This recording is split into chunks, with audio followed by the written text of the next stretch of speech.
Hello, നമസ്കാരം. നമുക്കിന്നൊരു നല്ല ഓർഗാനിക് മത്തങ്ങ കിട്ടിയിട്ടുണ്ട്. നമ്മുടെ ഒരു ബന്ധുവീട്ടിലുണ്ടായ ഒരു മത്തങ്ങയാണ്. അപ്പോൾ അതുകൊണ്ട് നമുക്കൊരു മത്തങ്ങ സാലഡ് ഉണ്ടാക്കി നോക്കാം. അത് വേവിക്കേണ്ട ആവശ്യമില്ല.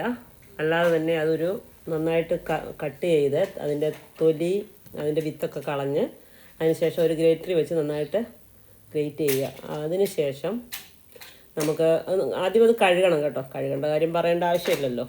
ഇങ്ങനെ വീട്ടിലുണ്ടായതാണെങ്കിലും നമുക്കതിന് ഞാൻ ആദ്യം അതിൻ്റെ കഴുകിയാണ് എടുത്തത്. പിന്നീട് അത് മുറിച്ചതിന് ശേഷം അത് കഴുകിയെടുത്തു. അതിന് ശേഷമാണ് അരിഞ്ഞെടുത്തത്. അപ്പോൾ നമുക്ക് ഒരു പാൻ ചൂടാകുമ്പോൾ ചൂടായ പാനിലേക്ക് കടുകിട്ട് കൊടുത്തു. ഇനി നമുക്കതിലേക്ക് കറിവേപ്പില ഇടണം. പിന്നീട് വറ്റൽമുളക് അല്ലെങ്കിൽ ഉണക്ക പച്ചമുളക് ഇട്ടാലും മതി. എന്നിട്ട് നന്നായിട്ട് ഇളക്കണം. അതിന് ശേഷം അതിലേക്ക് ജീരകവും കൂടെ ഇട്ട് കൊടുത്തു. അത് നന്നായിട്ട് മൂത്തു. ഇനി നമുക്ക് തൈര് വേണം. അപ്പോൾ ആവശ്യത്തിന് തൈര് എടുക്കുക. അതിലേക്ക് അല്പം ഉപ്പിട്ട് കൊടുക്കണം. ഉപ്പിട്ട് കൊടുത്തതിന് ശേഷം ഈ അരിഞ്ഞു വച്ചിരിക്കുന്ന മത്തങ്ങ നമുക്കതിലേക്ക് ഇട്ട് കൊടുക്കണം. അതിന് ശേഷം കടുക് വറുത്തതും അതിലേക്ക് ചേർത്ത് കൊടുക്കാം.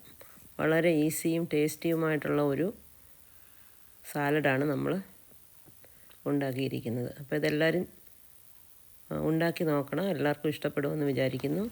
അത് കഴിക്കാൻ സമയത്ത് തന്നെ ഉണ്ടാക്കിയാൽ മതി. ഒരുപാട് സമയം വെച്ചേക്കേണ്ട ആവശ്യമില്ല. അപ്പോൾ ഒരു നല്ല ഒരു വിഭവമാണ്. ഈസി ആൻഡ് സിമ്പിളായിട്ട് ഉണ്ടാക്കാൻ പറ്റുന്നതാണ്. അപ്പോൾ ഇത് എല്ലാവരും ട്രൈ ചെയ്ത് നോക്കണം. എനിക്ക് നന്നായിട്ട് ഇഷ്ടപ്പെട്ടു. നിങ്ങൾക്ക് ഇഷ്ടപ്പെടുമെന്നുള്ളത് തീർച്ചയാണ്. അപ്പോൾ എല്ലാവർക്കും ഒരു നല്ല ദിവസം ആശംസിക്കുന്നു. Thank you so much.